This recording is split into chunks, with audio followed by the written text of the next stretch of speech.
pense à tout pour réussir. Sur bfmbusiness.com, découvrez tous les canaux de diffusion de BFM Business sur les box internet, le câble et le satellite. BFM Business, 10h, midi, l'émission 100% placement. Intégral placement, Cédric Decoeur. C'est la deuxième heure d'Intégral Placement. On vous accompagne bien sûr au cœur de votre patrimoine, au cœur des marchés aussi que l'on parcourt grâce à Thibaut François que l'on retrouve depuis Nantes et Fastea Capital. Bonjour Thibaut. Bonjour Cédric. Bon, on va pas faire la fine bouche. On s'attendait à une assez nette consolidation en préouverture. On a limité les dégâts dans les premiers échanges et là on fait même mieux puisqu'on gagne désormais du terrain.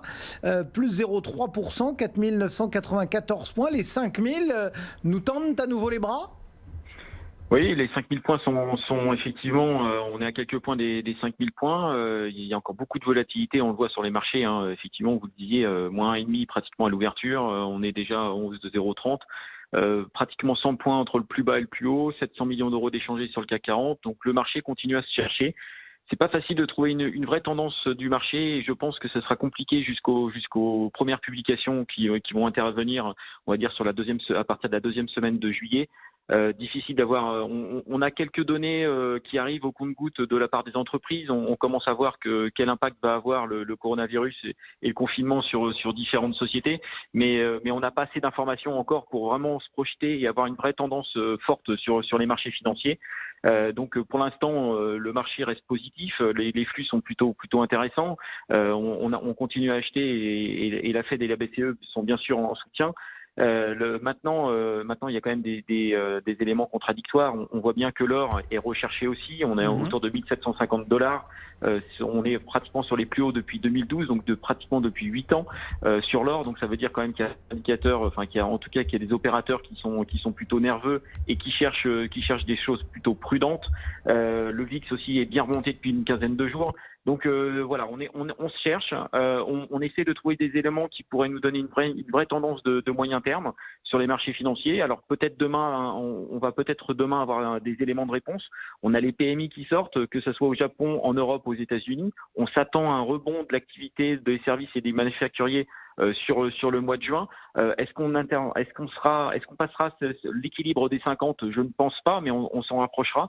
Donc voilà, le marché se cherche, beaucoup de volatilité et voilà, le marché est repassé au-dessus des 5000 points sur le CAC 40, donc c'est plutôt pas mal, ouais. Mais le marché vraiment se cherche. Quelques valeurs à regarder aussi et notamment Carrefour. Oui, Carrefour qui est la plus forte hausse du CAC 40 ce matin, 4,5 de hausse sur Carrefour, c'est plutôt pas mal. On a JP Morgan en fait qui passe à surpondérer sur le dossier avec un objectif de 17. Ce qui est intéressant sur Carrefour, c'est qu'on revient pratiquement à l'équilibre depuis le début de l'année. On perd un 1,30 sur le dossier Carrefour, ce qui est plutôt logique parce que c'est une des valeurs qui a bien profité du confinement. L'activité a été plutôt bonne depuis on va dire début mars. Croissance organique qui est repartie, les magasins de proximité qui en ont profité, les produits bio aussi. Donc Carrefour devrait vivre une bonne première partie de l'année sur 2020 et donc c'est assez logique qu'elle surperforme l'indice CAC 40 depuis le début d'année. Autre valeur dont on parle pas mal ce matin, c'est Lagardère. Qui fait encore l'actualité.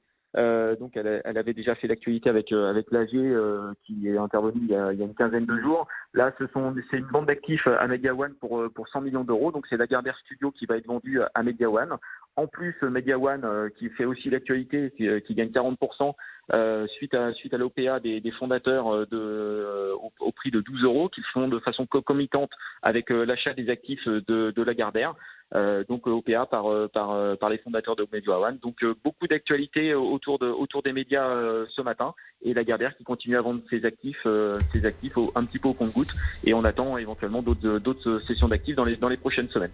Thibaut François donc pour Fastea Capital en ligne avec nous ce matin. Merci beaucoup Thibaut et ce CAC 40.